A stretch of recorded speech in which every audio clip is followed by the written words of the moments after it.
ओम शांति। आज 1 अप्रैल के बाबा की महावाक्य हैं। आज बाबा ने कहा, मीठे बच्चे,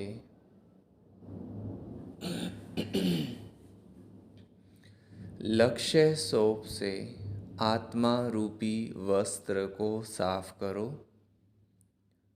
अंदर में कोई भी मैल नहीं रहनी चाहिए। जो लक्ष्य है उसकी याद में हमें पुरुषार्थ करना है और उस पुरुषार्थ से अंदर में कोई भी कमी नहीं रहे, तभी हम लक्ष्य को पा सकेंगे। प्रश्न है, पुरुषार्थी बच्चे कर्मों की किस गहन गति को जानते हुए पुरुषार्थ में सदा तत्पर रहते हैं? पुरुषार्थी बच्चे कर्मों की किस गहन गति को जानते हुए पुरुषार्थ में सदा तत्पर रहते हैं? उत्तर है, आत्मा पर अनेक जन्मों के पाप कर्मों का बोझ है। अनेक कड़े संस्कार हैं। उन संस्कारों को बगैर योग के परिवर्तन नहीं किया जा सकता।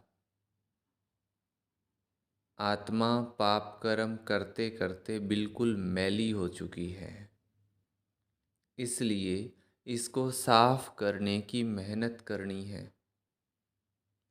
वो याद के सिवाय साफ नहीं होगी। आत्मा में जो कमियां आ गई हैं वो बाबा की याद के अलावा ठीक नहीं हो सकती है। याद में तूफान भी आएंगे, लेकिन कितने भी तूफान आए वो पुरुषार्थ में सदा लगे रहेंगे। जो कर्मों की गहन गति को जानते हैं वो पुरुषार्थ में सदा लगे रहेंगे। गीत है, मैं एक नन्हा सा बच्चा हूँ।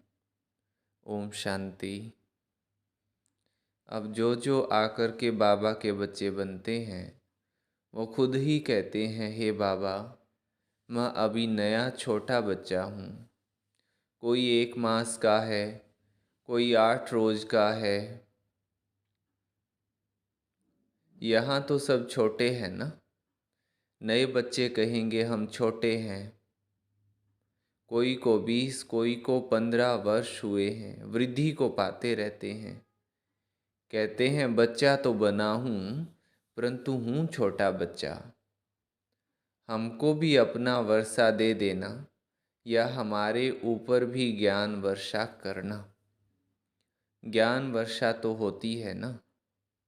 इनको भाग्यशाली रथ कहा जाता है। जिसने ज्ञान गंगा लाई व ज्ञान अमृत लाया, उनके नाम बहुत हैं। भागीरथ भी है, अर्जुन भी है, दक्ष प्रजापति भी है तो एक ही प्रजापिता जो सभी को लक्ष्य देते हैं। बहुत बच्चे आते हैं जिनके वस्त्र बिल्कुल मैले पुराने हैं। कोई कपड़े कैसे हैं, कोई कैसे हैं। कोई तो ऐसे सड़े हुए हैं जो धोने से एकदम फट पड़ते हैं। बाबा कहते हैं, ये धोबी घाट कितने वर्षों से चला आ रहा है। ये धोबी घाट है। धोबी घाट में बाबा कहे पुराने कपड़े हैं तो फट पड़ते हैं। कोई तो अच्छे हो जाते हैं, कोई को तो कितना भी साफ करो फिर भी मैले के मैले रह जाते हैं। ज्ञान की सोटी जोर से लगाओ तो फट पड़ते हैं, भाग जाते हैं। जो साफ नहीं होते, शुद्ध होकर औरों को शुद्ध नहीं बनाते, तो समझा जाता है इनकी तकदीर में नहीं है। तो समझा जाता है इनकी तकदीर में नहीं है। तो बाबा कहते हैं शुद्ध होना है। जो खुद अच्छे बन जाते हैं वो औरों के भी कपड़े धोते रहते हैं। ये धोबी घाट भी है। बाबा कहते हैं और जो साफ नहीं होते, शुद्ध होकर औरों को शुद्ध नहीं बनाते, तो समझा जाता है इनकी तकदीर में नहीं है। जो खुद अच्छे बन जाते वो औरों को भी अच्छा बनाते हैं। आत्मा पवित्र होने से फिर शरीर भी पवित्र मिलता है। सांवरे से गोरे बन जाते हैं। सांवरे तो इस समय सभी हैं। बाबा तो आए हैं बिल्कुल ही शाहन का शाह बनाने, क्योंकि पाप आत्मा तो सब है ना। इस जन्म का तो पता लग जाता है, आगे के जन्मों का पता नहीं पड़ता है। समझाते हुए फिर भी नहीं समझते, नहीं सुधरते तो समझा जाता है शायद आगे कोई पतित होंगे जो इनकी आदतें सुधरती नहीं हैं। जैसे गरम तवे पर पानी पड़ते ही सूख जाता है। भगवान आकर लक्ष्य साबुन से धोते हैं। हर एक की नब्ज़ देखी जाती है। बाबा तो बिल्कुल सहज है। आप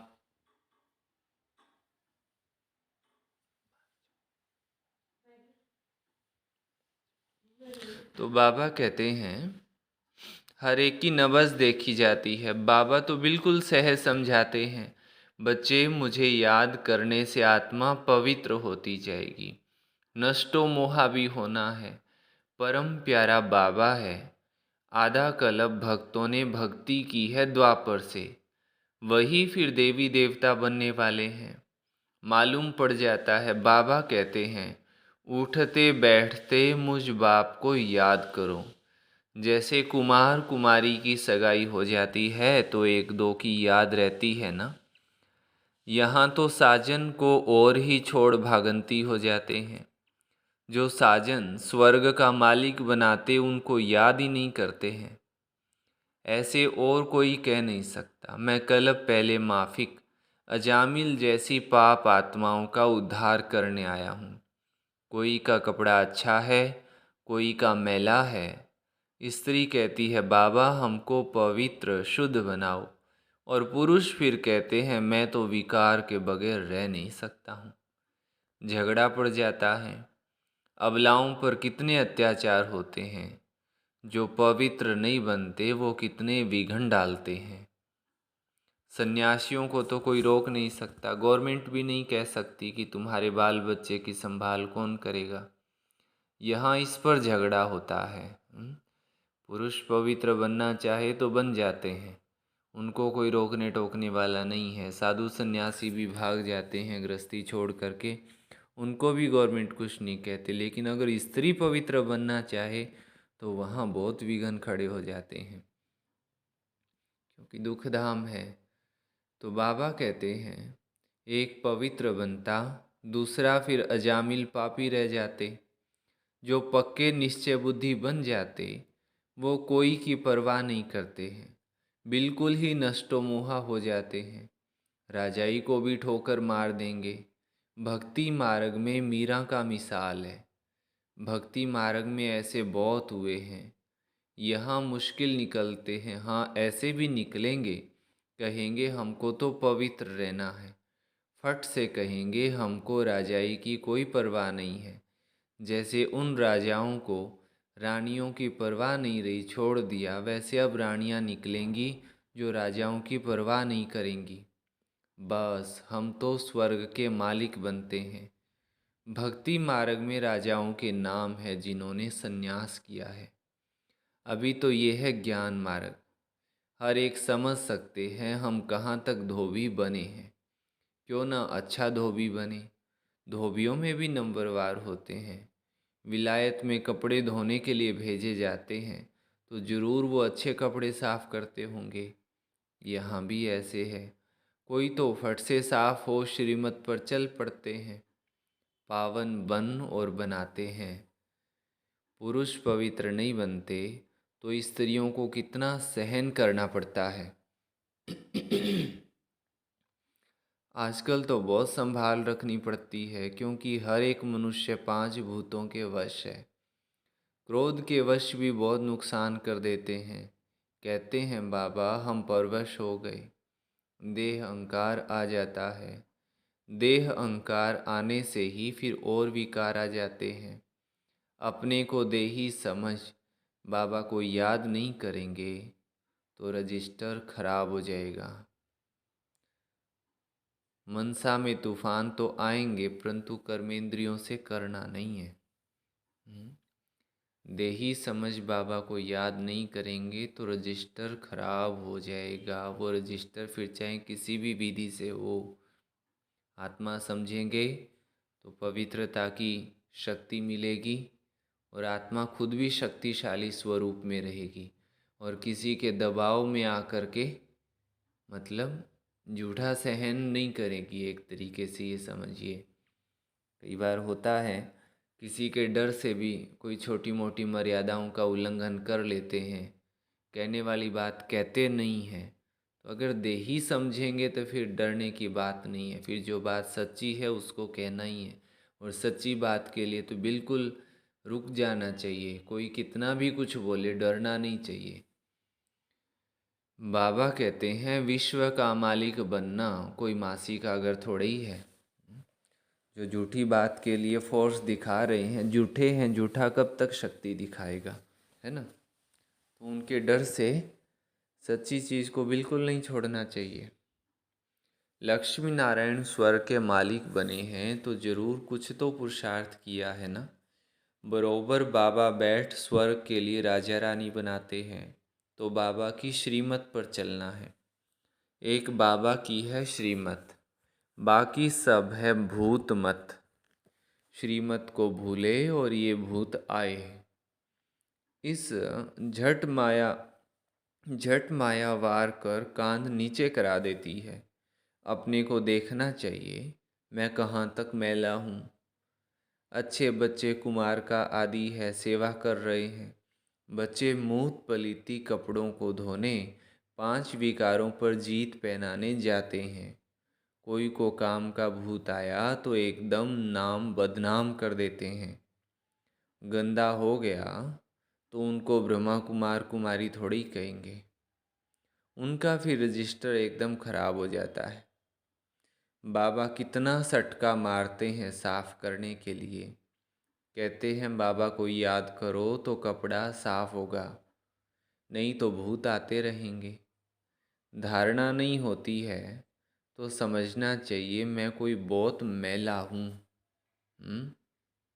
कोई बेचारे पुरुषार्थी विकारों के लिए करते रहते हैं, ऐसे भी हैं। तो बाबा के समझना चाहिए मैं बहुत मैला हूँ, आगे जन्म में शायद हम बहुत गंदे थे। शर्म आनी चाहिए कि पुरुषार्थ नहीं करते तो गंदे के गंदे रह जाते हैं, लायक नहीं बनते। तुम यहाँ आते हो लायक बनने।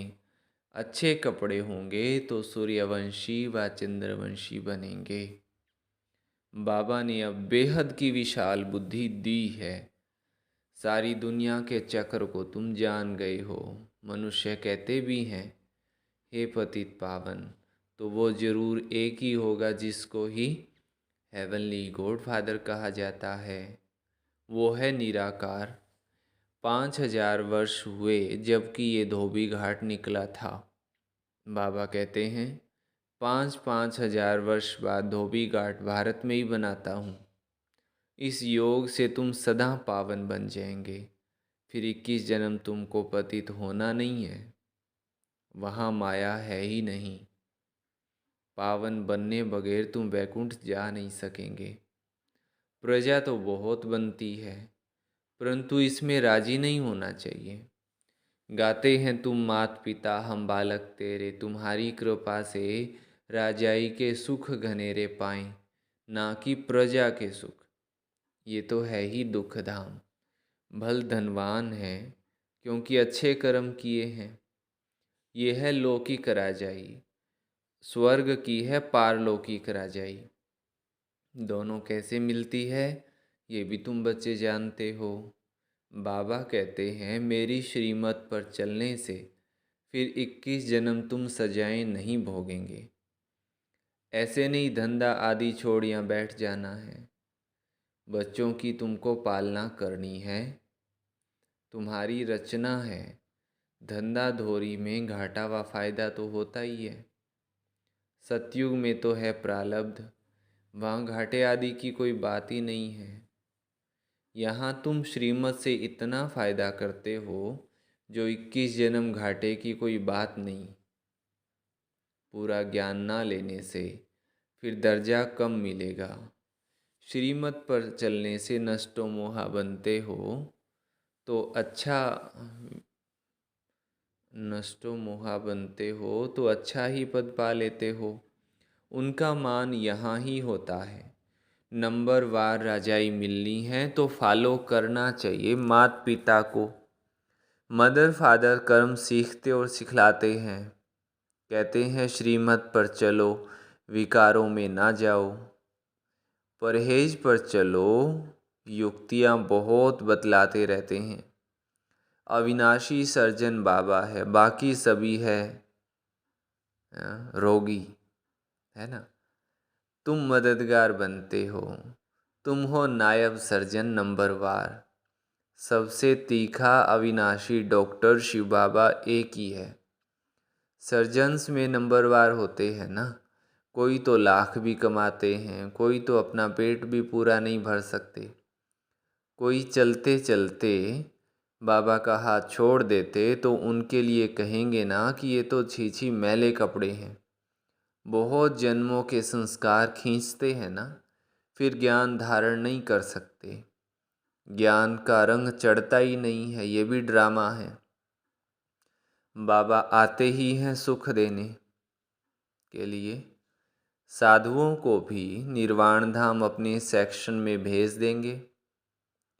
भारत का जो आदि सनातन देवी देवता धर्म है वो प्राय लोप हो गया है।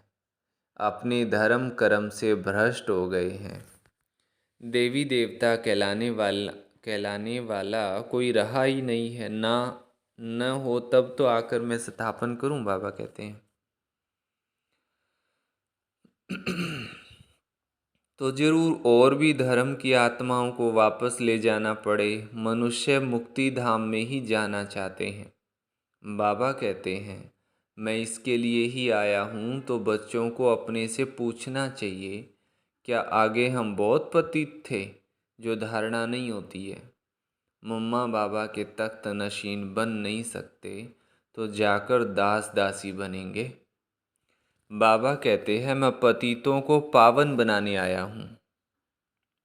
इस शरीर का आधार लिया है, नहीं तो पतितों को पावन कैसे करूँ। तुम बच्चे कहेंगे बाबा द्वारा हम सो देवी देवता पावन बन रहे हैं। अभी बने नहीं हैं, पुरुषार्थी हैं। श्रीमत पर चल श्रेष्ठ बनना है, ये ज्ञान बाबा ही देते हैं। नॉलेजफुल एक परम पिता परमात्मा को ही कहा जाता है। वही सारे ब्रह्मांड, मूल वतन, सूक्ष्म वतन, स्थूल वतन, सृष्टि के आदि मध्य अंत का समाचार सुनाते हैं। तुम भी ज्ञान के सागर बन जाओ। कोई तो ज्ञान के सागर बन जाते हैं और कोई को तो बिल्कुल धारणा नहीं होती है। फिर समझेंगे उनकी तकदीर में नहीं है। अच्छे बच्चे बड़ा अच्छा पुरुषार्थ करते हैं, बाकी घर बार तो संभालना ही है। शुरू में इन्हों की 14 वर्ष भट्टी रही। कपड़े धोते धोते कितने अच्छे गोरे बन गए। कोई टूट भी पड़े, कोई मैले के मैले ही रहे।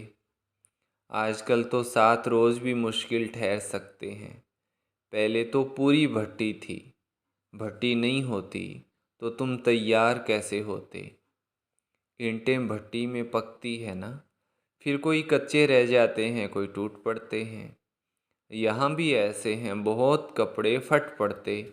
श्रीमत पर नहीं चलने से साफ नहीं होते हैं। अब आत्माओं की परम पिता के साथ सगाई कराई जाती है। शिव बाबा कहते हैं मैं तो सदा पावन हूँ। मुझे याद करते रहो तो तुम पावन बनते जाएंगे। गृहस्थ व्यवहार में रहते ये प्रैक्टिस करो। जो अच्छे बच्चे हैं वो तो फट प्रैक्टिस में लग जाते हैं, खुशी में रहते हैं।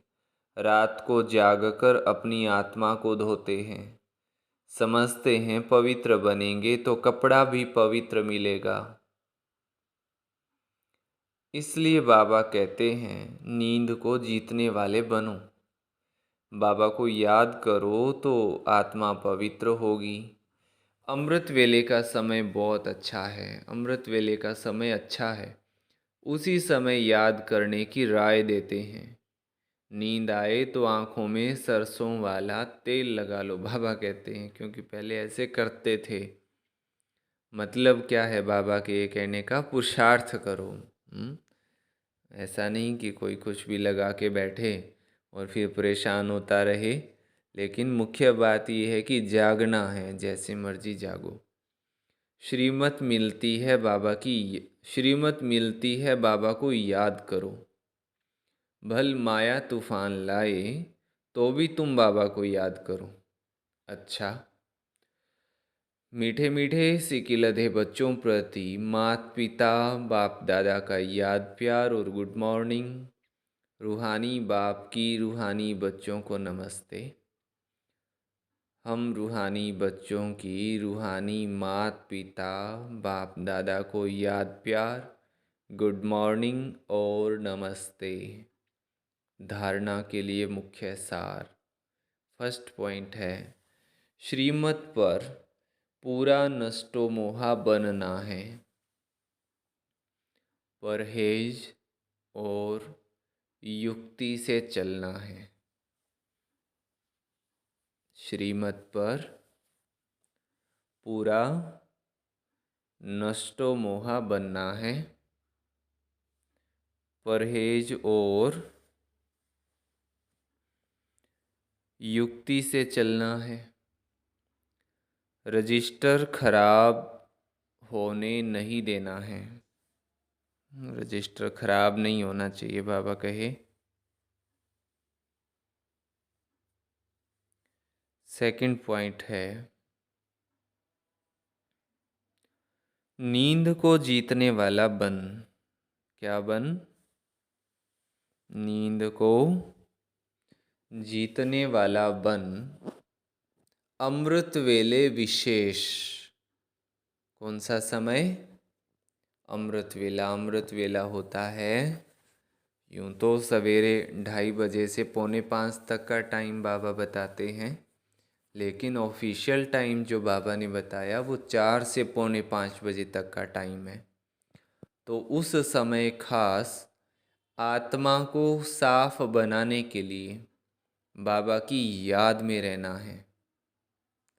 आत्मा को साफ बनाने के लिए बाबा की याद में रहना है। ज्ञान योग से आत्मा को पावन बनाना है। ज्ञान और योग से आत्मा को पावन बनाना है। वरदान दिया बाबा ने, एक ही संकल्प में स्थित हो। एक ही संकल्प में स्थित हो। महातीर्थ की प्रत्यक्षता करने वाले जिम्मेवार आत्मा भव। महातीर्थ की प्रत्यक्षता करने वाले जिम्मेवार आत्मा भव। ये आबू विश्व के लिए लाइट हाउस है। इस महातीर्थ की प्रत्यक्षता करने के लिए सर्व ब्राह्मण बच्चों का एक ही संकल्प हो कि हर आत्मा को यहाँ से ठिकाना मिले। पूरा संसार अज्ञान के अंधकार में डूबा हुआ है और आबू जो है प्रत्यक्ष होगा लाइट के रूप में, लाइट हाउस के रूप में। सब एक दिन जानेंगे कि सच्ची शांति और सच्चा ज्ञान जो है वो वहाँ से मिल सकता है और कोई नहीं दे सकता। तो इसके लिए क्या शुभ भावना हो? सबका कल्याण हो। सबका कल्याण हो। जब ये शुभ आशाओं का दीपक हर एक के अंदर जगे, सबका सहयोग हो, तब कार्य में सफलता हो। सबके मन में ये आवाज़ मन से ये आवाज़ निकले कि ये मेरी जिम्मेवारी है। शुभ भावना कौन सी? कि हर आत्मा को बाबा के घर से ठिकाना मिले, सबका कल्याण हो, सबका सबको इस कार्य में सहयोग करना है, तब सफलता मिलेगी। तो हर कोई ये समझे कि ये मेरी जिम्मेवारी है।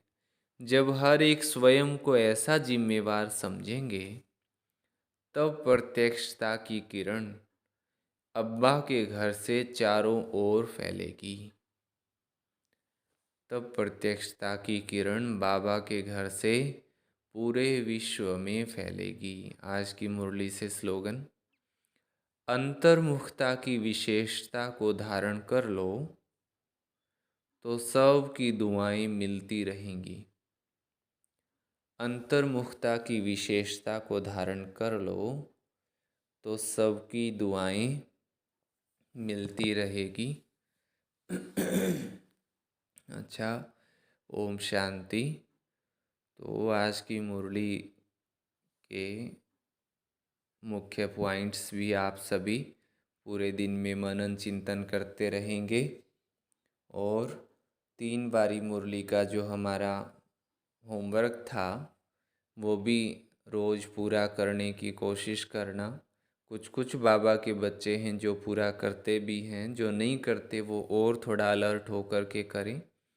और आज मुरली के पॉइंट रिपीट नहीं कराएंगे, एक दूसरा वीडियो छोटा सा भेज रहे हैं, उसमें अव्यक्त इशारा भेजेंगे, तो आप दूसरे वीडियो से अव्यक्त इशारा ज़रूर सुने। अच्छा, सभी को ओम शांति। और अभी मुरली के तुरंत बाद 2 मिनट साइलेंस में बैठ कर के बाबा की याद में मुरली के पॉइंट खुद ही याद करना जी। ओम शांति।